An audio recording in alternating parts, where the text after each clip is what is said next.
vocês que nos acompanham. Estamos aqui em mais um episódio do Fala Catanduva, podcast aqui da Câmara Municipal, que abre espaço para a população, pessoas de todos os tipos, de todas as ideias, virem aqui contar as suas vidas, falarem o que pensam. Um espaço democrático que é aberto para você. Obrigado pela sua audiência. Está aqui ao meu lado o Rafa Beck. Olá, todo mundo. Muito obrigado. Prazer estar aqui hoje novamente, né? O Rafa Beck tá cada vez mais com a barba grande lá, parecendo o velho Rio, né? Eu tô parecendo o Zé Leôncio. O Zé Leôncio. O Zé Leôncio ou o Juventino? Mas, o velho Juventino. Mas uma versão um pouco mais rechonchuda, com muito cacau. E mais urbana também, né? Mais urbana também. Mas você não é... Então a sua música favorita não é Cavalo Preto? Não, Cavalo não Preto, meu pai pedia, não é? Cavalo Preto. Eu tô mais uma vibe, os rap da periferia de São Paulo, que mas é barbuda. Mas se a gente pedisse... MV Bill. Se a gente pedisse Cavalo Preto hoje aqui, seria possível talvez a gente ouvir? Hoje sim. Hoje pode ser. Hoje nosso convidado toca viola, é músico. Seja bem-vindo, Marcelo Mai. Muito obrigado pela presença aqui. Valeu, Rafa. Valeu, Rodrigo, pelo convite. Tamo aí. Ele vai falar um pouco com a gente e vai tocar também, né? Opa, hoje é... Bom, Tem dias que a gente consegue pôr vida aqui, né? Uma alegria, uma coisa... Porque geralmente é um ambiente sério, né? Política é um ambiente muito sério, muito sisudo, né? Cheio das formalidades, né, Vossa Excelência? Até chegar a parte excelentíssimo. Um pouco. Mas nobres pares, né? Todo mundo é excelentíssimo. Cordialidade aí. Sim. E de vez em quando a gente dar uma quebrada nisso para poder também, né, florir o que se constrói lá em cima, porque a gente fica aqui no subsolo da Câmara, mas é lá em cima que faz as políticas, né? Então lá em cima faz a política pública para que... Aqui na caverna a gente divulga. A gente divulga, é isso aí. E conta um pouco pra gente, você é daqui de Catanduva mesmo, nascido aqui em Catanduva? Sou catanduvense, nasci aqui e vivi aqui até os 18, 19 anos mais ou menos. Aí, depois disso, fui para outras cidades e recentemente estou de volta aí. E agora morando aqui de novo e emplacando aí os projetos em Catanduva. E como que surgiu essa sua relação com a música? Cara, com a música, acho que não só a minha relação, mas acredito que qualquer pessoa, né? A relação com a música é intrínseca à experiência humana. E a gente vai se transformando também em relação a ela. A gente vai transformando a música vai transformando a gente, né? A gente às vezes gosta de um estilo musical numa época, depois gosta de outras. Ouve um tipo de som, depois enjoa, né? Acho que isso é muito comum entre todas as pessoas. Eu, especialmente, tenho uma relação muito curiosa, assim, com a música e os estilos musicais que eu pratiquei, que eu ouvi, que eu ouço. Que eu sempre fui muito roqueiro, na verdade, né? Acho que como bom catanduvense também, que a gente tem uma cena do rock bem forte, bem né? Atuante, né? É bem forte mesmo a cena do rock do interior paulista, em Catanduva. E sempre gostei mais disso mesmo, Pink Floyd, Iron Maiden, Angra, Xamã, ouvia mais essas coisas, né? Só que depois que eu dei uma amadurecida, eu acho que talvez quando eu tinha uns 25 anos, mais ou menos, isso faz 7 anos. Amadureceu aos 25 anos, Olha que beleza. Eu tô com 41, chega logo isso pra mim. No processo, né? Ainda tem muito chão, claro. Que mal lhe pergunte quantos anos você tem atualmente. Vou fazer 33 agora. Olha só, já amadureceu, que bom. Tem gente aqui por outro lado que não vai nem te passar, mas aquelas bananas que você pega no mercado, comprou, amanhã já tá podre já. Passa do pulo maduro, já apodrece. Já tem que mandar ver, né? Então, mas e a partir dessa época que você amadureceu o seu gosto, você passou a ver, você estava falando isso. Isso. Porque foi quando eu parei para pensar assim, que a música brasileira é muito rica, né, mano? Ela é um absurdo de rica e ela é muito valorizada fora do Brasil, né? Inclusive por roqueiros, né? Sim, inclusive por roqueiros, de fato. E aí eu falei, não, chega desse lance de ouvir povo cantar em inglês. Quero ouvir o pessoal cantando português, né? E eu comecei a perceber isso mesmo. Eu não conhecia as músicas do Caetano, não conhecia as músicas do Gilberto Gil, não conhecia nada de Novos Baianos, por exemplo. Eu falei, não, Isso tá errado, né, cara? Não sabia nem quem era o Seu Valença, por exemplo. Sabia todas as formações do Kiss, todas as formações do Iron Maiden. Falei, não, isso sem futuro, né, mano? Sou brasileiro, vamos ver o que tem aqui no nosso país pra gente ouvir. E aí eu comecei a escutar mais as músicas brasileiras, começando muito por esse tropicalismo, essa galera do Nordeste, né, esse MPB. Até fazer a volta completa e retornar a Catanduva. Mas é interessante ver esse seu relato, seu ponto de partida depois do rock, né? Porque o tropicalismo, como uma coisa assim que juntava várias vertentes, né? Conseguiu unir, porque ele tinha lá para o lance da guitarra elétrica. Assim, inclusive numa época, quando ele surge, tinha um preconceito lascado contra. Eles chegaram a fazer passeata. Elis Regina lá, que tanta gente cultua aí hoje e tal, ela fez passeata contra a guitarra elétrica. Sim. Né? Mas eles tinham lá, já naquela época. E ao mesmo tempo também eles colocavam lá um monte de regionalismo na música. Sim, verdade. Na música. Então tinha lá, você pegava, por exemplo, em música do Gilberto Gil, por exemplo, você tem lá um ponteio de viola lá, de viola nordestina, né? Mas tem. Sim, tem. A viola é muito forte lá também, a viola é mais eletrodinâmica, né? E os Mutantes, né, tinha muito isso, foi muito forte nessa época aí para dialogar bastante, né? Então é um período muito rico da cultura brasileira, que é sempre bom estar ouvindo de novo, né? E aí cheguei nas músicas caipira, né? Falei, pô, então tá, agora eu já ouvi a Bahia, já ouvi aqui o Nordeste, já ouvi, quero ver essa tal dessa música caipira, né? E acontece que o meu avô... em Catanduva você não conhecia, sendo de Catanduva você não tinha essa referência? Cara, não não aqui em Catanduva não. Então, é porque a gente tá falando de Catanduva, né? Você perguntou se Catanduva não tem. Eu, falando, não esse tipo de maturidade que ele disse que tem, mas a maturidade artística eu passei por isso também. Eu tive uma adolescência toda pop, anos 90, não era do rock, eu era mais do Backstreet Boys mesmo. Não dá risada, mas tudo bem. E aí, o que acontece, na verdade? Eu era muito americanizado, enlatado dessas fabriquetas mesmo. Hoje não é mais. Do mundo pop. Hoje, um pouco, né? Não tem como. Na verdade, hoje eu sou universal, vamos chamar assim. Local. Mas aí eu fiz também essa volta mas eu encontrei isso na literatura primeiro. Foi quando eu li Guimarães Rosa a primeira vez, e aí eu falei, poxa, é isso que eu preciso, me atentar das coisas que tem no Brasil, pô, na minha terra e tudo mais. E foi quando eu tive essa volta também. Aí a minha pergunta é assim, se você passou por esse processo, que pelo que você está falando parece que sim, mas que foi o meu processo de falar assim, poxa, mas eu faço parte dessa cultura caipira. Exatamente. E reconhecer em Catanduva que nós somos caipiras, nós somos sertanejos. Sim. Mas você não reconhecia? Não, eu acho que ninguém se reconhece aqui. Eu acho que...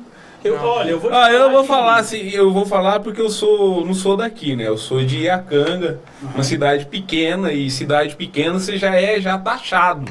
Sobretudo quando você sai, né? Eu fui estudar em São Paulo, tudo assim. Você tem sotaque, todo paulistano acha que não tem sotaque. É verdade. Eles acham que eles não têm sotaque, eles acham que eles são o centro da cultura mundial. Só que eles são um sotaque horrível, que é extremamente cômico. Assim. Porta, né? É uma coisa extremamente cômica, fora daqui. O R retroverso. Assim, em muitos lugares as pessoas não zombam deles na cara porque tá esperando o dinheiro deles, mas é coisa, mas eles não acham que tem. Eles acham que eles são universais, e não são. São lugares extremamente provincianos em vários aspectos. Sim. Só que assim, isso você entendia. Fala assim, não, isso aqui é pai de mim. Também não sei também, porque eu teve uma parte da minha infância que vivia mais na roça, né? Meu pai trabalhava com agricultura, tudo, então pode ser isso também. Então, mas e aí, o que acontece aqui, eu acho, Rodrigo, que 90 e poucos% da população não se reconhece como sertanejo, Catanduva, eu falo que ela... Eu falo, né? Não é que eu falo, nas minhas pesquisas teatrais mesmo, eu vejo que ela cresceu e ela quis se aproximar de cidades que ela não está pronta para ser, tipo um Ribeirão Preto, São José do Rio Preto. Não tem que ser, sabe? Então, eu acho que a gente não se reconhece. E aí, voltando para a literatura, eu fiz isso com Guimarães Rosa, e aí Aí eu fui ler Antônio Cândido, para poder falar, olha, nossa, a gente tem um sertão aqui do interior paulista também, né? Você passou por algum processo semelhante de olhar para terra, para Catanduva e falar, tá bom, faço parte dessa cultura e é uma cultura caipira? Sim, com certeza. Olhar e falar, não, Catanduva é interior paulista. Catanduva é... Tanto que quando eu lancei o meu disco lá no Rio Grande do Sul e eventuais acontecimentos da vida me levaram a voltar para cá, eu falei, não, agora eu tô indo para um lugar que reconhece a cultura caipira, então eu vou ter muito mais espaço. Você tava no Rio Grande do Sul? Tava. O que você fazia lá? Você tava Peraí, deixa eu terminar de contar isso que é interessante. Eu tava lá e eu falei, vou voltar para Catanduva porque lá a cultura caipira é forte, né? Lá o pessoal gosta de viola, muito mais do que no Rio Grande do Sul. Só que eu fui pego de surpresa, cara. Aí você descobriu que as pessoas acham Chitãozinho Chororó é moda de viola. Eu achei muito pouquinho. Que é música de raiz, que João Mineiro e Marciano é música. Eles acham que João Mineiro e Marciano é música de raiz, e não é uma baita música de cor, com todo respeito, mas na época que surgiu era uma música pop. Sim. É uma música pop enlatada. Quem dera as pessoas ouvissem ainda Chitãozinho Chororó, pra falar a verdade, né? Não, hoje já apareceu coisas aí mais difíceis, né? Mais difíceis, o sertanejo pop, né? Que, sei lá, não critico porque é uma cultura de alguma forma, né? Não tem como fugir. Mas não é o que me agrada. Não é o estilo que me agrada. E não acho que nos conecta com as nossas raízes também. E aí você foi pra lá, na pergunta do... Não, ele tava falando, porque na verdade, pelo que eu entendi, você tava lá e voltou pra cá. Isso, esse período todo, cara, dos últimos 14 anos. O que você estudou, o que você trabalhava, o que você fazia? Conta pra gente. Eu sou de formação de graduação publicitário, fiz mestrado em comunicação. Você estudou aonde? Estudei em São Paulo, capital, na SPM. E aí trabalhei na área como publicitário, só que, mano, não me dei bem assim, porque é um mercado muito agressivo, muito tóxico. Eu fiquei muito mal de saúde mental, assim. Tanto que foi por isso que eu fui fazer o mestrado, fui migrar um pouco para a área acadêmica e também percebi que também era um ambiente... Que era outro ambiente tóxico exatamente, que ia corroer sua saúde mental mais ainda. Mais ainda, com certeza, Rodrigo. Porque as pessoas pensam que o ambiente acadêmico é uma mil maravilha, né? É o saber lá que tá regendo tudo. Puta, você descreveu muito bem. E aí você tem lá a CAPES. Não, tem a plataforma, chama, gente. Eu vou lembrar o nome da Zica lá. Foi o que eu parei o meu mestrado. Eu vou lembrar o nome, vou falar pra vocês. O nome, o que é.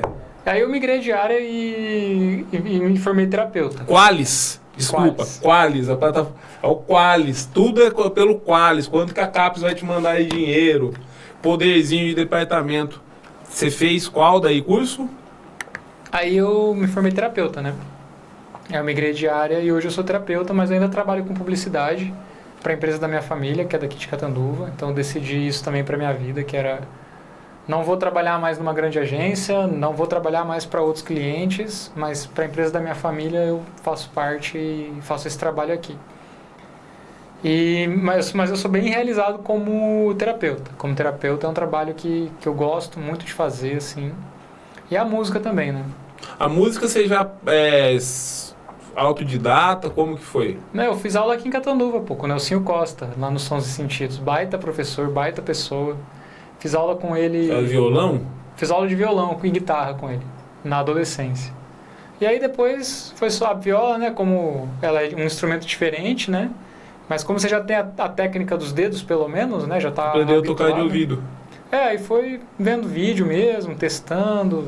E falando de Catanduva, como a gente estava aqui, nós temos a fábrica de viola aqui, exatamente, né? Isso é riquíssimo. E aí a gente se pergunta por que, olha só, né? Como são os problemas... os problemas estruturais da falta de investimento na cultura da cidade, né? Sim. Como a gente tem uma fábrica de viola aqui e nós não temos tantos violeiros... Ou até tem. Antes da gente começar a gravar aqui... É verdade. Antes de começar a gravar, tem um funcionário nosso aqui que estava aqui, ele é assessor aqui do gabinete, até do gabinete do presidente aqui, Marquinhos Ferreira. O Marcos Leandro Cunha, todo mundo conhece Marcos Bomba, pegou a viola aqui, mostra a viola aqui na câmera pra gente. Ele pegou... Essa daqui? Isso, mostra lá, ele pegou e começou a tocar a bendita da viola lá. Foi. E ficou todo mundo... E foi uma surpresa, né? ficou todo mundo surpreso, mas ele tem. E participou até de programa de TV lá na Record. Pô, inclusive. bem interessante ouvir a história dele ali também. Então, quer dizer, até tem, mas você não vê espaço. Por outro lado, você vê artistas desse sertanejo pop aí faturando rios de dinheiro. Pois é. E às vezes o cara lá que tá lá tocando num boteco lá de fim de semana lá pra poder ganhar. Então, mas é isso, não tem palco pra esses caras. Não tem. É a falta de investimento da cultura mesmo, porque não tem palco. E não é o que querem ouvir também nos poucos espaços de Catanduva que são abertos da noite. Cara, eu fui em todos conversar. Quando a pessoa pergunta, mas que música que você toca? Não, eu toco música regional. Toco viola caipira, toco minhas músicas autorais, toco um pouco de Almir Sater, Renato Teixeira. Cara, beleza, dá 2 tapinhas no ombro, logo eu tiro. Aliás, pra quem faz música autoral, a cidade não abre porta, seja ela de qual gênero for. Eu não vi muito espaço aberto mesmo também não. Sertanejo, até sertanejo universitário, se for autoral, é difícil quem abre. Só que é isso, né, Rafa? A vida, ela tá aberta pra gente de alguma forma. As portas se fecham, mas a vida não se fecha. É verdade. O que a gente fez? Pô, não tem espaço em Catanduva pra esse tipo de arte. A gente criou. Eu e você. E o nosso camarada Vini. Né? Sim. Então, camarada Vini que trabalha lá, mas tá aí hoje o camarada Vini. O camarada Vini tá editando coisas. E aí a gente vai ter que criar esses espaços. Por exemplo, é muito comum, antigamente, ter viola na praça. O violeiro tocar na praça, na saída da igreja. Ou na própria missa ter a viola sendo tocada. Como é que a gente resgata isso? Pô, pega a viola e vai lá na praça tocar. Sabe? Vai abrir esse espaço. Eu não sou daqueles... Eu sou daqueles que reconhece quando o ambiente não é tão propício. Mas também tem algo muito dentro de mim, muito forte, que faz com que eu, mesmo às vezes sem ter tempo, mesmo às vezes sem ter energia, falar, não, mano, eu vou me virar para abrir esse espaço, eu vou me virar para dar esse jeito, porque não é possível que não tem pessoas aqui em Catanduva que gostam desse tipo de música. É óbvio que tem, só falta aparecer. Não, claro que tem. O problema é que hoje... a gente começa a debater a indústria cultural. Não, mas é fato. Mas é um negócio assim, a coisa está tão... na verdade, assim, é uma forma da indústria cultural que é uma forma superior dela, não é aquela que o Adorno falava nos anos 20 do século passado, mas é uma coisa pior. Porque hoje ela está em todos os lados. E é uma coisa mais grave, porque assim, você tem uma falsa sensação de democracia cultural. Olha a liberdade, a internet me deu liberdade. Porque eu tenho as redes, que nas redes eu chego lá e jogo. É mentira isso. Isso aí as pessoas têm que ter a plena visão. As pessoas que estão nos assistindo têm que entender que o que você vê, o que você consome é ditado por algoritmos. Sim. Esses dias atrás, por exemplo, aqui eu estava vendo, tinha que escrever alguma coisa sobre Fórmula E. Começou a chegar um monte de propaganda para mim sobre Fórmula E, para eu comprar ingresso, consumir produto. Eu não vou na Fórmula E, mas chegou para mim essa questão.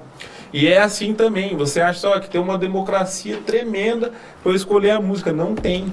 Não. O gosto musical é ditado. Então eu pego e falo, mas olha, fulana de tal tá com 1 bilhão de views no Spotify, de streamer lá no Spotify, não sei quantos bilhões no YouTube.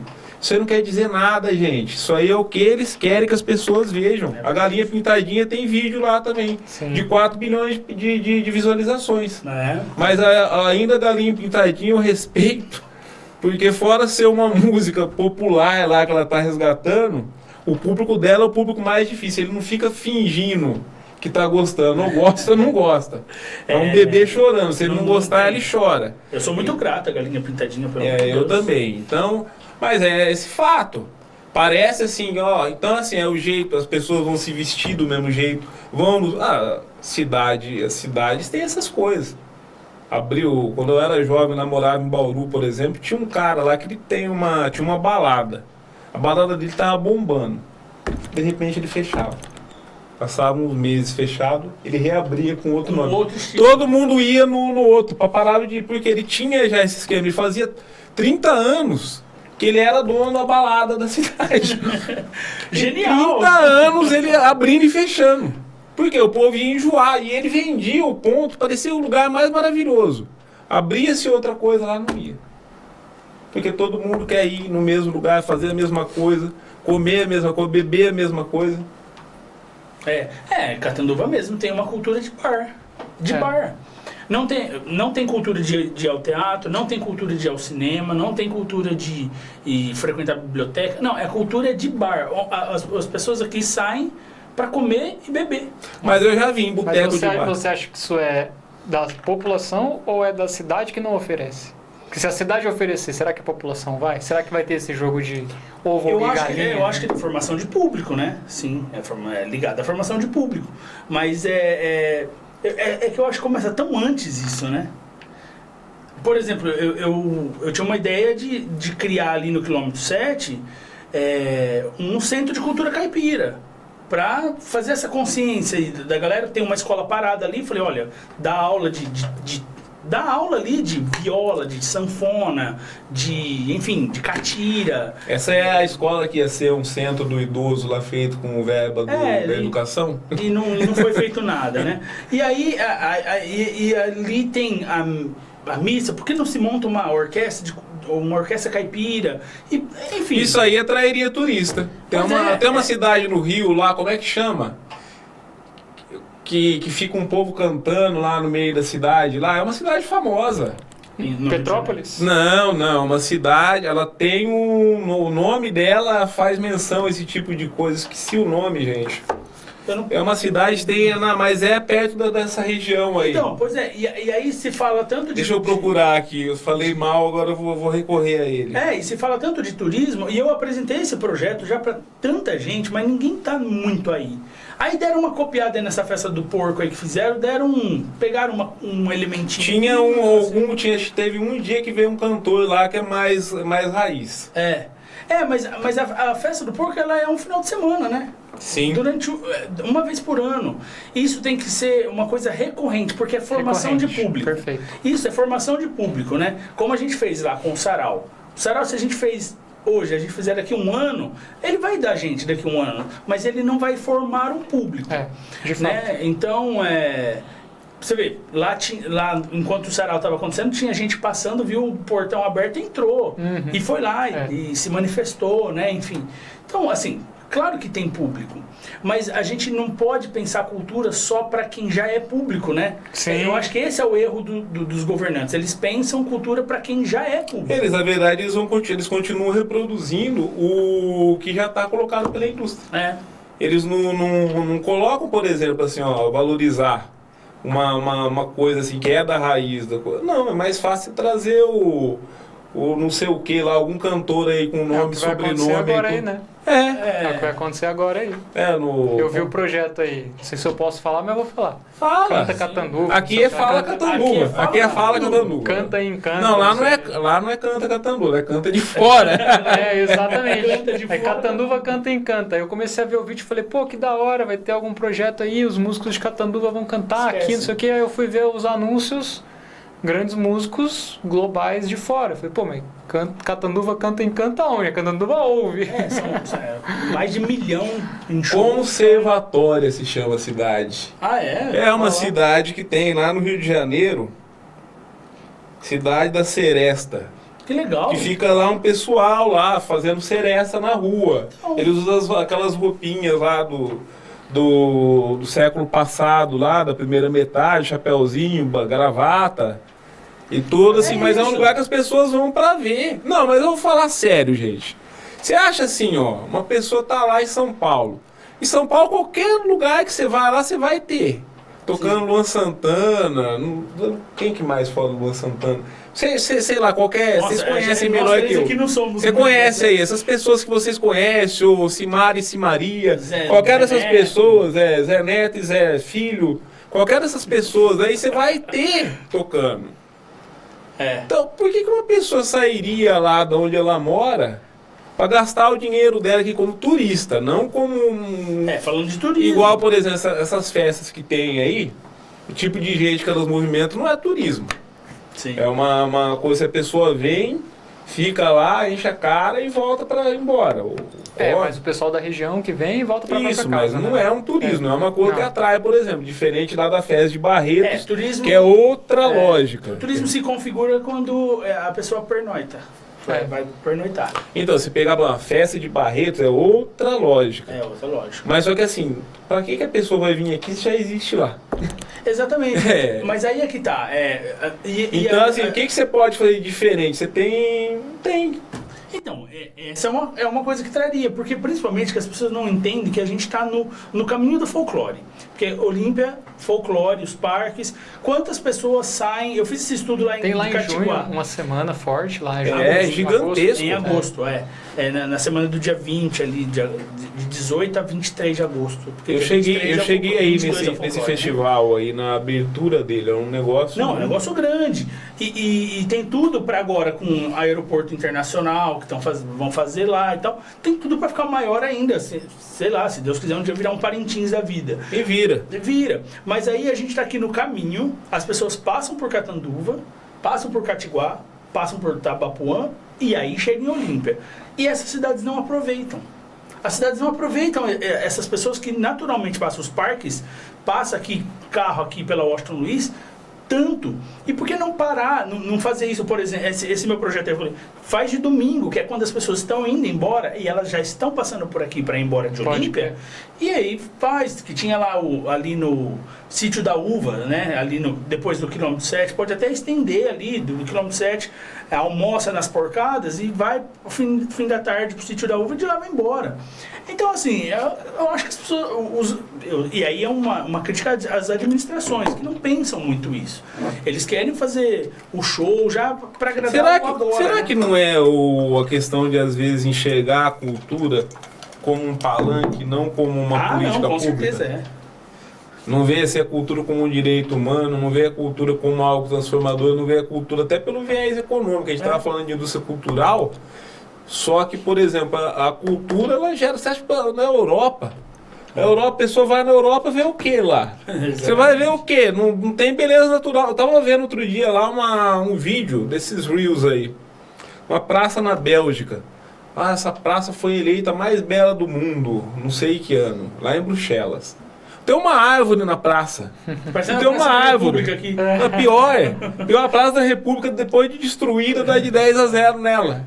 E assim, mas a pessoa vai lá pra ver o quê? Vai pra ver cultura, não tem outra coisa pra ver. Agora aqui, que a gente tem a beleza natural, não valoriza o que tem de Tem cultura. beleza natural, tem obra do Benedito Calixto aqui, cara. Ninguém vem aqui pra ver Benedito Calixto.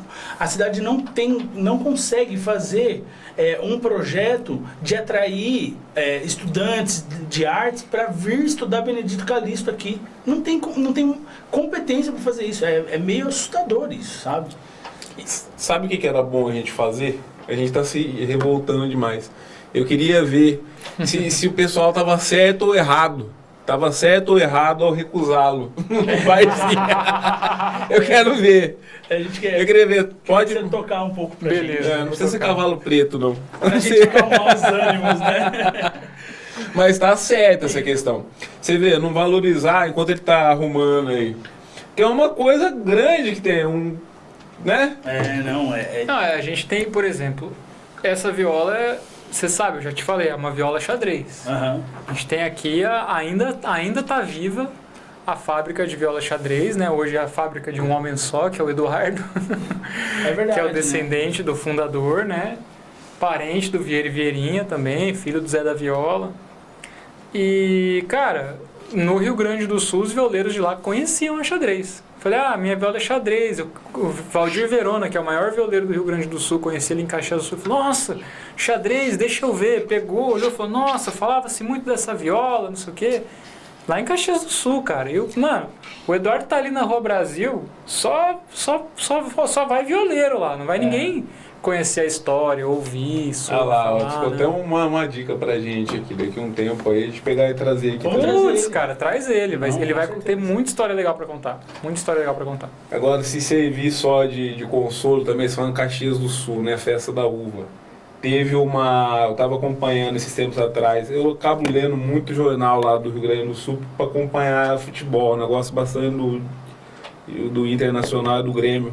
Eu tava vendo uma polêmica lá sobre a Festa da Uva, que é uma das principais eventos deles lá, que não tava tendo espaço mais nos grupos regionais gaúchos. Como São João do Nordeste. Isso, que não tava... que teve também esse rolo, Teve que eles também. queriam trazer esses sertanejos com cachê gigantesco Foi mesmo. para pasteurizar a mesma cultura É. do país.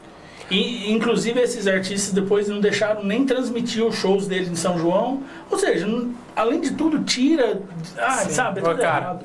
A festa da uva, putz, eu não morei em Caxias, né? Morei em Nova Petrópolis, que fica do lado. 20 mil habitantes. A festa da uva é um exemplo. Caxias do Sul já foi referência de cultura no Brasil. Eles têm lei municipal de incentivo à cultura, você pode mandar o projeto, ganhar. Não é lei Paulo Gustavo, lei Aldir Blanc que tem no Brasil. Não, é a lei só da cidade, só da nós cidade. tivemos já isso, mas tiraram. Olha lá, então. E a festa da uva, cara, só artista bom e assim, 90% caxiense. Olha aí. 90% caxiense. São eles mesmos apresentando os artistas de lá para os turistas que vão lá conhecer a festa da uva. Então, Mas se der uma brecha, entrar um gestor que, né, enfim, que o que conhece ali é muito da bolha dele, ele, rapidinho ele coloca ali um Gustavo Lima e acabou com tudo. sim. Acabou com tudo. É igual lá no Nordeste, a prefeita lá gastou o orçamento da cidade inteira lá, falou que tava na Bahia, que tô realizando meu sonho que eu queria. Tenha dó, gente. Tenha dó, deve ser o povo lá passando fome lá e você fazendo cantor sertanejo, viaja lá e vai ver. Pois é. Canta pra gente, pra gente acalmar. Vai. Antes dele vai... Ô Marcelo, você vai cantar uma música sua? Pode ser uma minha, pode ser uma... Ou que você que pode, isso aí não vai. Não vai nos derrubar, não pode. Então, manda o pau. Não vai, o ECAD aqui é só, a gente não monetiza. Eu não vou cantar uma música minha ainda. Vou cantar uma em homenagem a você, meu camarada, Opa! que eu sei que você gosta dessa daqui. Eu fico feliz.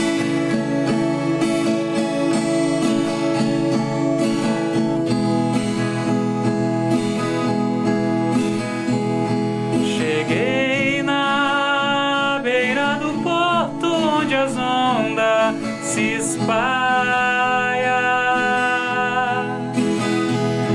As garças dá meia volta e senta na beira da praia. E o cuitelinho não gosta que o botão de rosa cai, ai, ai.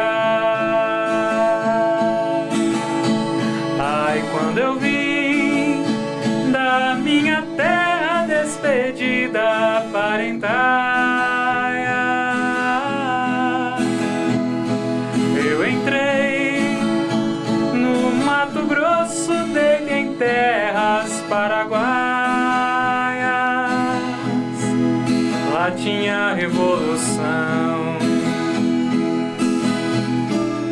Enfrentei fortes batalhas.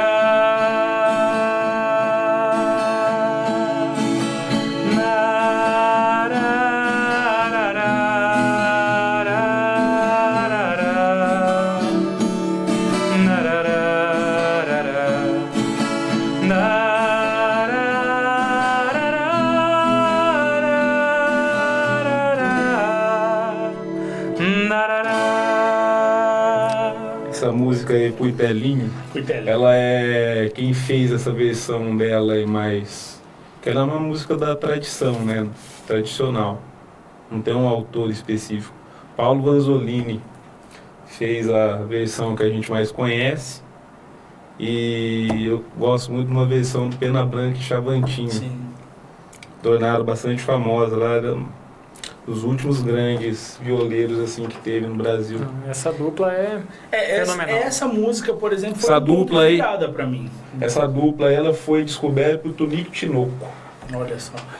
Essa música foi um ponto de virada para começar a gostar de cultura brasileira. Foi uma música de virada. Quem me apresentou foi o Tim Urbinati, que é um diretor de teatro, que é um grande diretor de teatro, que é de Catanduva, mora em São Paulo hoje, né? Não sei se... A gente precisa trazer o Tim pra cá uma hora também, que ele fica em São Paulo um pouco mais difícil. Mas é um cara que fez grupo de teatro dentro das fábricas Ele fez com Lula, teatro lá naquela época do sindicato. É um cara que tem... Bom, o prefácio do livro dele foi o Lula que escreveu. É um cara incrível, assim, que tem uma história incrível de teatro para trabalhadores. Ele fazia teatro para os trabalhadores. Né? Ele ia no sindicato, se apresentava. Era bem legal a história dele. E quando ele me apresentou isso, foi... essa música com o Itelinho, falei, cara, eu preciso começar a consumir mais coisa, eu preciso voltar, né? E é muito boa mesmo essa música. A música caipira, né, Rafa, ela é tão original brasileira que o próprio nome já é tupi-guarani, né? Caipira quer dizer do mato, né? Caiçara do mar, caipora da floresta. E até mesmo esse modo de falar, né, que é ridicularizado, às vezes, mulher... que fala às vezes mulher ou, sei lá, não tá me fugindo dos termos agora, né? Mas é muito porque esses indígenas não tinham em sua própria língua o LH, por exemplo, para falar mulher. O próprio R puxado. O R puxado já era assim. Então, e os próprios ritmos, né? O ritmo do cateretê, ele é um ritmo indígena também. Ele não é um ritmo de música sertaneja. Ele originalmente é um ritmo indígena. Sabe uma outra questão? Eu tenho, inclusive, se for de ritmo indígena, eu lembrei de uma das duplas que eu mais gosto, é Cacique e Pajé.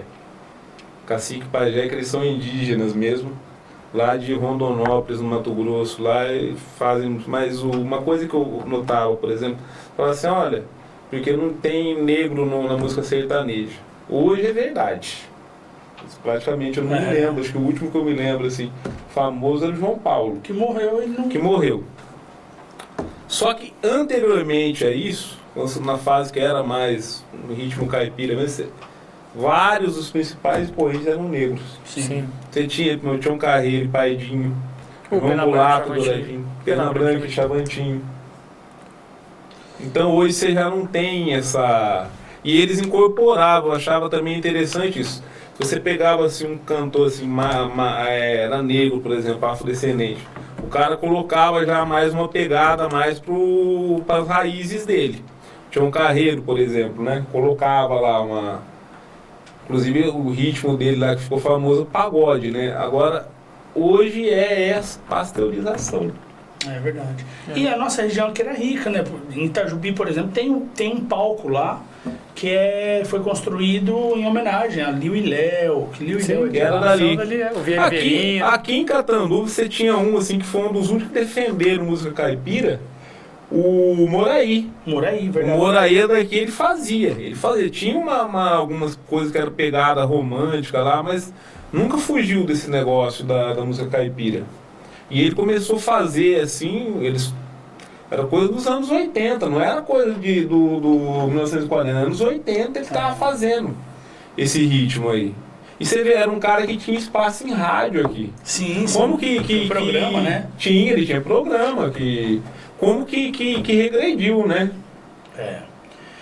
Hoje, por exemplo, já entrando um pouquinho no assunto do seu CD, hoje as rádios não vão, dificilmente vão reproduzir nem se ele fizer lá igual supostamente da distribuir coisas para as pessoas ficarem ligando, mas aquilo lá é uma mentira do tamanho do mundo. A ficha de original. Aquilo lá cai quem quer, né, naquela conversa, né, que era assim que fazia, né. A mais pedida. Claro que não, né, isso aí, gente, isso é outra coisa que vocês precisam pensar também. Isso aí tem um monte de fazendeiro, gente do agronegócio poderosa aí que eles bancam feio, assim, pra fazer, olha que coisa, na verdade né? Hoje essa indústria do sertanejo universitário... Pode segurar que você vai tocar mais. Fica aí. Não vai mais soltar dela, não. Vamos, senão a gente fica... Não, mas ela tá diretamente ligada. Assim, hoje você pensa assim que você tá contratando lá um cantor famoso. Você não tá contratando cantor. Isso aí tem um fundo de investimento, geralmente. Isso com certeza, né, Rodrigo? O que você tá falando mesmo da indústria cultural, né? É isso. Não, mas... Não à toa hoje ela já tá... é algo que tá forte, né? Não, isso do agro... Porque hoje ela tá na fase financeira dele. Você pega assim... Inclusive foi denunciado quando surgiu esse escândalo dos cachês lá dos cantores, Descobriu-se, por exemplo, assim, que tinha cantor que tinha vendido todos os shows dele nessa temporada, na outra lá. Ele já recebeu a fortuna dele que ele tinha que cumprir a agenda. Era outra pessoa que se preocupava em vender. Manda mais uma pra gente. Sempre quando a gente começa a falar demais. falar demais. Vou mandar uma música própria agora e só instrumental. Legal. Essa não tá no disco. Essa é mais recente. E ela não é assim tão caipira também. Ela é uma maneira mais melódica de tocar a viola.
Eu acho interessante o som da viola. Ele tem uma... Nem todas, né? Às vezes você até consegue, mas geralmente não é uma música que é alegre, animada, tal. É uma música assim que ela tem esse que parece ter um lamento na batida dela, né? Eu uso muito viola para Guimarães Rosa e sempre deixa a coisa mais triste do que é mesmo, né? Ou triste, aquele momento meio tenso, também tem uma tensão, né? Mas o que eu falo, como que é mesmo, é uma resistência, né? Um instrumento desse, porque a gente está numa época, a gente estava falando de celular aqui agora há pouco, que ele estava trocando cartão, nesse momento mágico, e parece que é a continuidade do que estava acontecendo. E eu estava aproveitando para ver várias demandas que me chegaram no celular. Quando você não está sendo atormentado por trabalho no celular, você começa a rolar lá nas redes, sempre tem uma pessoa muito feliz e animada, festejando, comemorando. Nunca tem ninguém triste nessa época que parece que é um pecado você ter um pouco de tristeza, né? Assim, ninguém posta seus fracassos, né? Não. E isso explica muito, por exemplo, dessa pandemia de depressão que a gente está vivendo, né? Porque eu estava lendo uma coisa que chama do FOMO. Vocês já ouviram falar do FOMO? Fear of Missing Out. Só do termo. Olha, essa dá pra pôr no Florchita. E é isso, né? O FOMO tá muito ligado. O que é FOMO? Fala, explica pra gente aqui. Acho que ele pode me ajudar que ele Ele é terapeuta, explica pra terapeuta. gente assim, quando a gente fosse... O FOMO, ele é uma sigla de um termo em inglês, né? Que Sim. É o Fear of Missing Out. Mas, para traduzir para o português, ele é o medo de você estar perdendo alguma coisa. Então, quando você está na sua casa, sei lá, você chegou cansado do trabalho, você está morto, está... Aí você não existe mais o tédio hoje em dia, porque a gente tem o celular ali. A gente começa ali a rodar eternamente, né? E aí você vê que um amigo saiu, outro amigo está viajando, outro amigo está com uma namorada, e você está solteiro, e aí você fica... Isso te gera uma ansiedade e uma crise existencial interna. Achando que a sua vida não valeu nada, né? Como se você estivesse perdendo alguma coisa naquele momento por estar ali com você. Isso acontece muito, por exemplo, quando tem uma festa, alguém faz uma festa. Aí você não tá nem um pouco a fim de ir nessa festa. Você fala, não vou. E aí você dorme, aí acorda no outro dia, vai ver seus stories. Todos os amigos fomos, menos menos eu.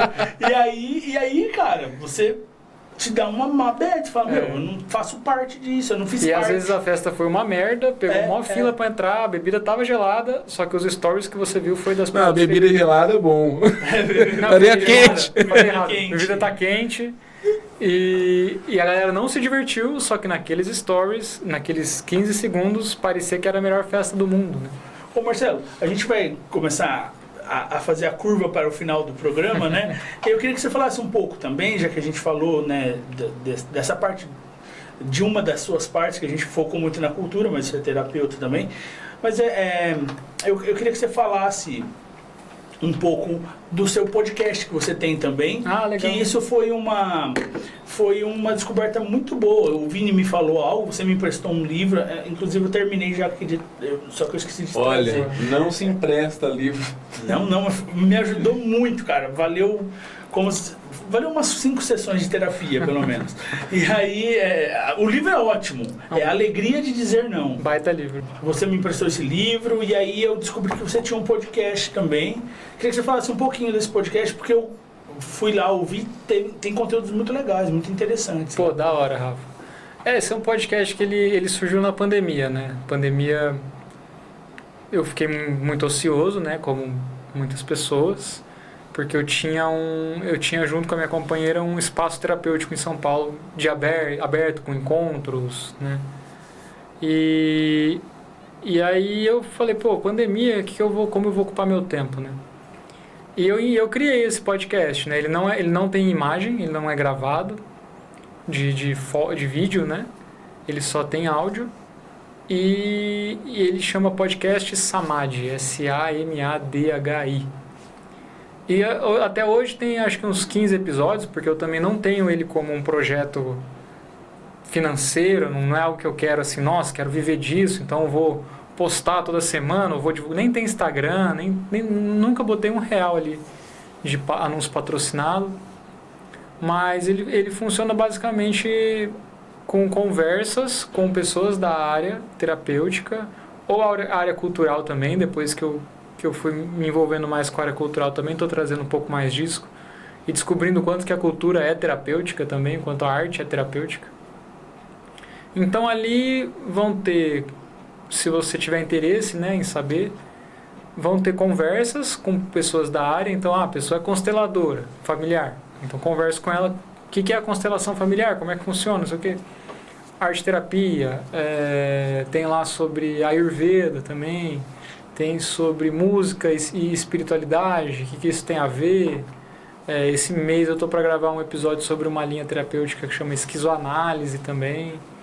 E além disso, é sempre em conversa com uma pessoa, né? Mas eu também, como eu tenho essa facilidade de comunicação, e eu gosto muito disso também, às vezes eu faço resenha de livro, né? Tem um livro que eu li, e aí eu faço uma resenha e gravo um episódio sozinho. Que é esse que é o livro que eu te emprestei, eu gostei muito desse livro e fiz uma resenha ali. Tem um episódio que eu acho também... esse é o meu favorito, que é quando eu faço uma interpretação simbólica da história do Pinóquio. Como que a história do Pinóquio é, na verdade, uma história para tornar-se humano. Então isso a gente pode... Eu gostaria que você tentasse resumir pra gente aqui, porque fica um assunto interessante. Não, falando sério. Ah, legal. Fala pra gente aí. Tá. Ali, no caso, eu peguei como referência o livro, né? Não peguei o filme da Disney. Sim. Tem algumas similaridades, mas o livro é um pouco mais profundo. Mas basicamente... É um autor italiano, né? Carlo Collodi. E tem agora o filme do Guilherme Del Toro também, que é muito bom, né? Muito bom mesmo. Mas basicamente, assim, tem muito simbolismo ali nessa história, né? Inclusive algumas histórias mitológicas. A história que ele é engolido pela baleia, né? Isso tá na Bíblia. Que é a do Jonas, né? A A história do Jonas passou 3 dias na barriga de um peixe, né? Supostamente. Isso, exatamente. E aí, basicamente, o que é a história do... Eu acho que foi a história que ele contou pra mulher dele, pra não ser... Eu contaria. Que ele não queria ir pra Nínive falar que a cidade ia ser destruída. Não. Tem muito assim, né? O Pinóquio é um boneco de madeira que quer se tornar humano. E aí ele concede ele faz esse pedido pra fada, no caso ali. No livro não tem isso, né? No livro isso é algo só da Disney, na verdade. Existe a fada azul no livro, mas ela tá de outra forma. Ela não é aquela estrela d'alva, né? Vênus, que representa o feminino também. No livro, ele é concebido, só que ele é um menino, assim, ele não tem foco. Então, ele não tem foco e ele tem muita ingenuidade com a vida. Então, ele acha, por exemplo, que ele vai conseguir as coisas fáceis. Ele acha que ele vai conseguir sucesso na vida de uma maneira muito fácil. E aí ele se propõe a fazer as coisas, se propõe a ir para a escola, se propõe a estudar, só que ele o tempo todo que ele se propõe a fazer alguma coisa, alguma outra coisa que não é aquilo que ele deveria fazer chama a atenção dele e ele se desvia desse caminho dele. Então, no fim das contas, o livro todo... Você tem a ver com ideias dos pecados capitais? Não fiz essa leitura. Pelo menos se tem essa maneira de... Por exemplo, uma coisa que dizia, sei lá, a luxúria, o prazer... Não. Ali é mais assim, a falta de foco mesmo. Ali é porque assim, a gente pode falar isso sobre todo ser humano. Todo ser humano, alguns vão ter isso num nível mais amplo, outros vão ter isso num nível menor. Todo ser humano sabe, no fundo, o que ele tem que fazer. Como que ele vai ajeitar a vida dele, como que ele vai ter uma boa saúde, o que ele precisa fazer. A gente sabe o que a gente precisa fazer. Mas fazer o que a gente precisa fazer o que a gente sabe que a gente precisa fazer é um abismo muito grande, né? Então, o Pinóquio está um pouco nesse desafio. Como que ele faz aquilo que ele deveria fazer. Então ele vai sendo desviado, aí a ingenuidade dele ele vai sendo enganado, né? No filme tem lá o João Honesto, que no caso do livro ele é enganado por um gato, uma galinha cega e um gato que eu acho que agora eu não lembro de cabeça, mas são personagens defeituosos assim. Então meio que esses personagens defeituosos enganam o Pinóquio muito facilmente. E ele vai o tempo todo tentando encontrar o caminho dele e não conseguindo. Até que acontece o episódio da baleia mesmo, né? Que é essa história mitológica do Jonas. Que sabe que ele tem que... Baseado em fatos reais. Baseado em fatos mitológicos, né? Que aí, no caso, ele sabe o que ele tem que fazer. O Jonas sabe que ele tem que ir até Nínive... Falar, olha, vocês vão morrer daqui 3 dias. Sim. Era isso que ele tinha que falar, que a cidade ia ser destruída por fogo, que ia cair do céu e ele não queria. Só que aí ele para numa ilha, né? Ele para num lugar confortável. Ele vai fugir para uma ilha e aí ele é jogado no mar porque o mar se agita. É verdade, é a história. O mar começa a se agitar, daí ele tá lá dormindo no fundo do barco. E os caras falam, por que você não acorda porque eles têm eram pessoas de várias culturas, várias religiões, por que você não ora pro seu Deus aí pra ver se ele para? Mas ele já sabia o que era, falou, me joga no mar aqui que vai acabar o problema. Aí jogaram ele, o peixe engoliu, ele ficou 3 dias e também tem uma simbologia nisso aí, a ressurreição de Jesus também 3 dias depois, dia, né? Então, na linha que eu trabalho, existe até um termo para isso, né? Quando a gente está trabalhando com algum paciente que está nesse lugar de sabe o que tem que fazer, sabe para onde tem que caminhar, mas cria as próprias barreiras, que a gente chama de complexo de Jonas. Não, você caiu no complexo de Jonas. Você sabe o que você tem que fazer, mas você não está conseguindo fazer o que você tem que fazer porque você está com algumas distrações aqui e ali, né? Nossa, como é que a gente faz? Todo dia. Diariamente. Todo ser humano tem isso num certo nível, né? Não é patológico esse complexo. Sim. É patológico quando você começa a adoecer por ele. Quando isso começa a ficar muito gritante. Mas esse tipo, é interessante que a gente entrou nessa discussão, esse tipo de situação, você está falando de pequenas coisas práticas da vida. Olha, eu preciso todo dia me exercitar, eu preciso todo dia arrumar minha cama, por exemplo. Lavar a louça, eu preciso todo dia comer fibras. Ou você está falando uma coisa mais ampla, uma mudança interior muito grande que eu tenho que fazer? Os dois. Porque, nossa, foi ótima a sua pergunta. Porque dá para colocar muito bem assim. Os dois. Por quê? Porque essas mudanças mais amplas só acontecem com essas mudanças pequenas. E quando você fala assim, essas coisas mais práticas, por exemplo, fazer um exercício, comer mais fibras. Tipo, mano, você só tem um corpo para viver essa vida. Existe algo na matéria mais importante do que o seu próprio corpo para você cuidar dele e viver bem? E aí ter energia, e aí ter discernimento para poder ir atrás do seu sonho? Então são essas coisas pequenas que vão mudar também essas coisas mais amplas. Cuidar do seu corpo, cuidar da sua alimentação, fazer exercício físico, apreciar arte, cultura. Isso tudo vai te fortalecer para você não ficar tão suscetível a essas outras distrações que estão na vida aí, nos levando às vezes. Mas aí as pessoas têm sempre aquela desculpa, e a gente acaba também, quando a gente fala a gente, falo eu também, às vezes. Você acaba falando, porque eu não tenho tempo, porque isso. Sempre joga assim, desculpa. Que tem também nesse caso, olha, não é que eu queria, mas só que tal coisa não me deixou fazer, não deu. Isso aí é simples.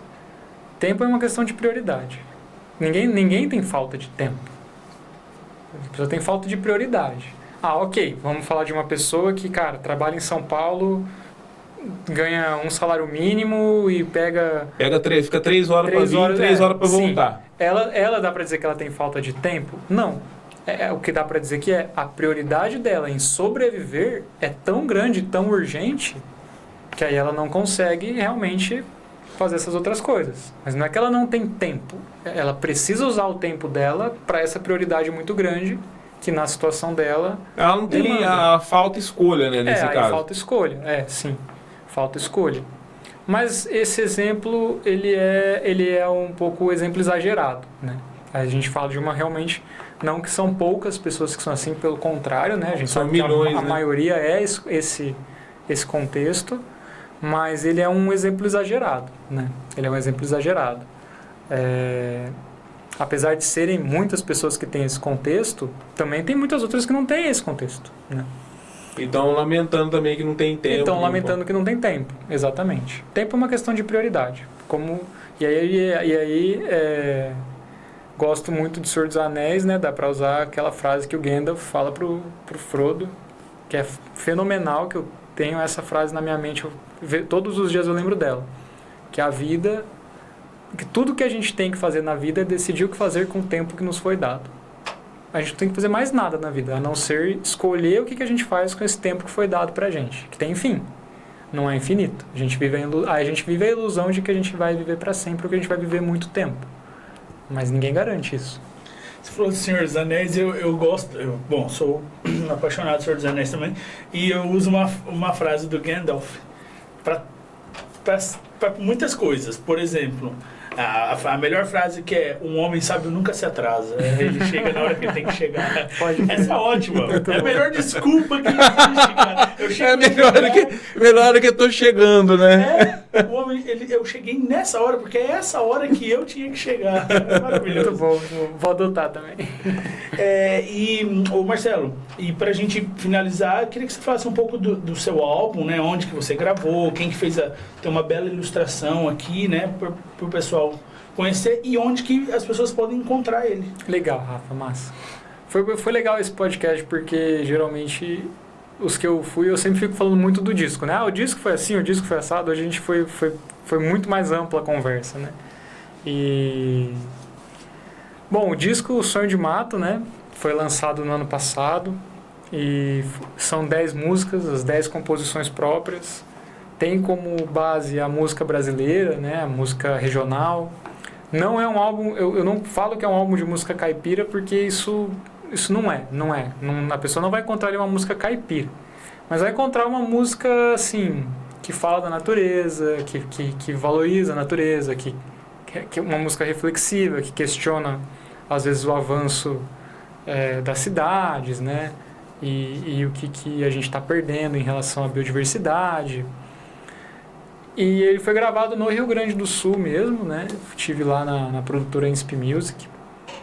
E tem a participação de outros 7 artistas da cidade lá de Nova Petrópolis. A maioria gaúcho, né? Um roqueiro, o outro músico tradicionalista gaúcho, a outra filha de nordestino, que tem o samba muito forte na veia, né? Até o camarada meu que cantou comigo uma música é do trap, é do rap. Então, ele tem uma mistura muito grande. Se quisesse, tinha saído do sertanejo universitário aí. Se quisesse, né? Ainda bem que a gente passou... Todos esses artistas passam longe, né? Então, essa aqui é o encarte, né? Mostra aqui. Essa ilustração aqui foi feita também por um amigo meu, ilustrador lá de São Paulo. A gente trabalhou junto na agência publicitária. E eu tenho a versão física porque eu fiz questão de ter isso materializado, né? Só que qualquer pessoa pode ouvir gratuitamente esse disco nas plataformas digitais, então Spotify, YouTube, Deezer, Apple Music, Amazon Music. E no YouTube também vai acabar encontrando alguns vídeos de apresentações ao vivo. Então é só pesquisar Marcelo Mai, que nem está aí no título, mas que nem está aqui embaixo, né, na descrição. Não é com Y, viu, gente? Isso, é com I, tá? É bem brasileiro. E esse encarte aqui fica de presente para você, Rodrigo. Obrigado. Para você, no encarte tem as histórias das composições, né? Só para explicar que eu já tenho, por isso que ele não me deu, tá? E eu tô assim, não vejo a hora de apresentar esse trabalho aqui em Catanduva, né? Já voltei para Catanduva, já vai dar quase um ano. E ainda não consegui apresentar esse disco aqui.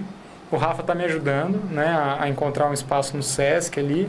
Mas também vai um tempo, por quê, né? Porque os camaradas lá do Sul estavam tocando comigo, a gente estava afinadíssimo, né? Aqui eu não tive nem tempo de juntar ainda essa trupe para fortalecer, né? Porque não é. Aí se você for tocar, você tem que trazer os caras dali ou vai ter que arrumar a gente aqui? Tô montando a trupe aqui já. A ideia é trazer os músicos daqui, né? E quem sabe vem um segundo álbum aí com os artistas daqui, né? Imagina. Poxa. Porque a Gita aí já tá se voluntariando. Então. Show de bola, bora fazer essa parceria aí. Muito bom.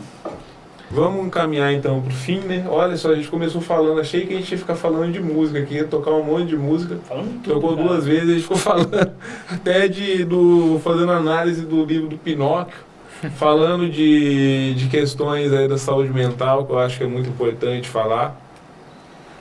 E eu queria que você finalizasse assim se você falou assim, você teve uma volta, né, para redescobrir assim, qual que foi quando você começou a redescobrir essa coisa que mais te chamou a atenção? As letras das músicas, dotadas de muito sentido, de muita verdade, assim, dá para sentir assim em cada palavra a profundidade dessas músicas que vieram da raiz mesmo, do coração daquele. É interessante pegar uma pessoa que muitas vezes talvez nem foi na escola, né? Não foi à escola, às vezes é analfabeta até. Sim. E umas poesias assim profundíssimas, a relação com a natureza, né? Eu tinha uma crítica muito grande quando eu era roqueiro, à música brasileira, porque eu, de alguma forma, pela minha falta de maturidade e falta também de ir buscar as músicas brasileiras de verdade, né? Eu ouvia o que tocava na Jovem Pan, eu ouvia o que tava no mainstream, né? E eu tinha uma crítica que era assim, mas essas músicas só fala de amor, é só, tipo, tanto do rock, né? Tipo, Raimundos, ok, Raimundos tem muitas músicas, mas, tipo, a música mais famosa, Mulher de Fases, aí ele falando da Mulher de Fases. Aí o outro lado da Capital Inicial também, a Natasha, e a mulher, e o sertanejo principalmente, né? Eu juro, vou te amar, não sei o quê. Eu falava, mano, mas isso é tão isso tão comi bom. mesmo por isso Deus quando dos meus ele ia pais. amar. Isso é quando ele ia amar. Exato. Agora, Mas geralmente- você me deixou e eu tô... Não, geralmente era isso, 90% era Aí eu isso. falei, pô, mas não tem outro tema, né? É só esse tema mesmo, né, que rola. E aí quando você pega a música caipira, é uma vastidão de temas, assim, é uma vastidão de horizontes. É desde... Meu avô tem uma música que eu acho incrível, chama Chofer de Estrada. Que a música é sobre a rotina de um caminhoneiro. O cara tá contando, eu pego o caminhão e aí eu vou, e se o caminhão atola, eu pego a enxada, eu desatolo. Minha vida é essa, trabalhar na estrada e não sei o quê. Eu falo, pô, olha só, cara, que riqueza é, né? E eu faço, e não foi de propósito também, mas acho que alguma camada minha inconsciente pode ter trabalhado nisso, né?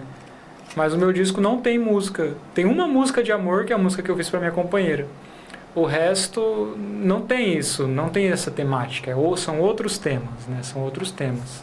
E a primeira música que eu compus, vocês me permitem, eu encerro o episódio gostaria. Sim, por com favor. ela, que é a Festa de Herê, foi a primeira música que eu compus. E ela é uma música que enaltece, né? Uma entidade de Umbanda, que são os herês.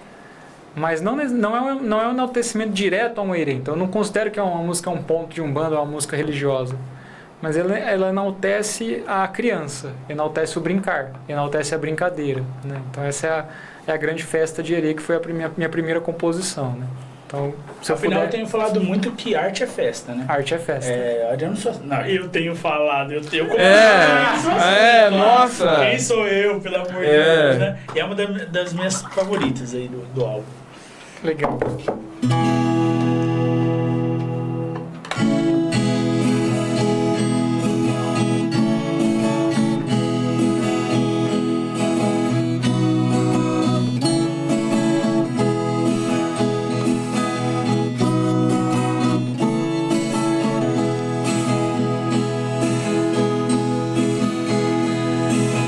Fui numa festa lotada de herê.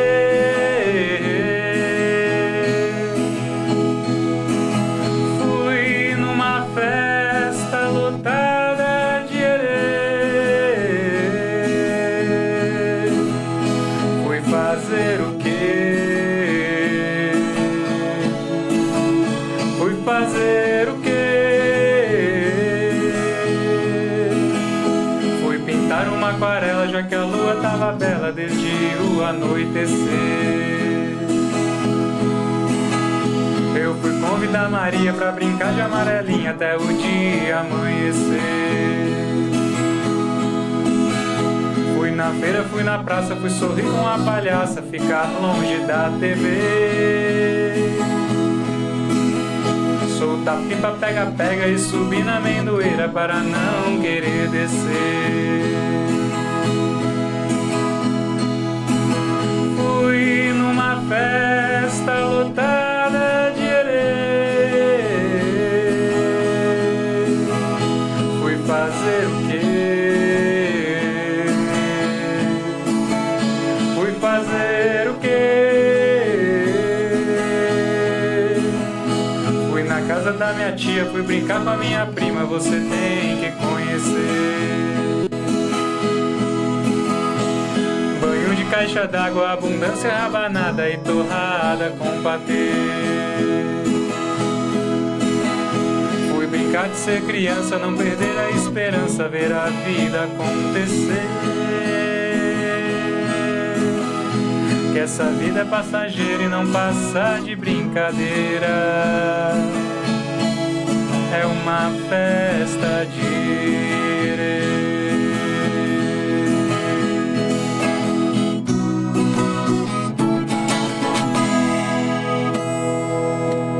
Isso aí. Muito bem. Muito bom.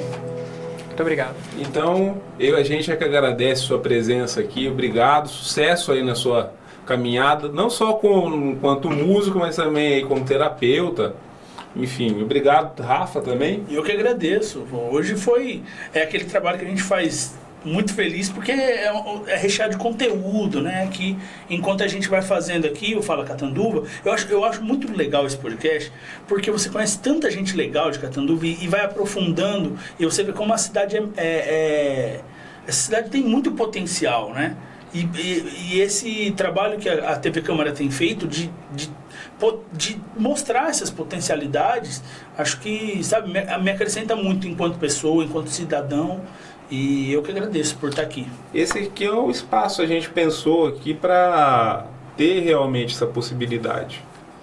Traz pessoas, diferentes visões, diferentes... de gente de todos... Plural, né? Gente. Plural, essa é a realidade. Isso chama Fala Catanduva, porque Catanduva, muita gente tem uma visão, olha, é isso. Catanduva não é só a Rua Brasil, Catanduva não é só o centro. Catanduva tem pessoas de diferentes cores, tem pessoas de diferentes gêneros, diferentes fés. E nenhuma é melhor que a outra. E às vezes algumas pessoas não têm espaço para falar, não têm espaço para se expressar. Então a gente tenta aqui abordar todos esses caminhos. Eu agradeço você que nos assistiu. Perdão se a gente falou besteira demais. É parte da vida também falar besteira. Né? Quem abre a boca já está já se sujeitando a falar. Só quem fica em silêncio não fala. Agradeço pela audiência. A gente espera também. Deixa aqui sua crítica. Deixe seu elogio também se achar que merece. E compartilhe esse programa com mais pessoas. Ative o sininho aqui também para poder avisar quando tiver as atualizações. Curta a nossa página também, que é importantíssimo. E até a próxima aí, o nosso próximo Fala Catanduva. Um abraço, viu? Tchau, tchau.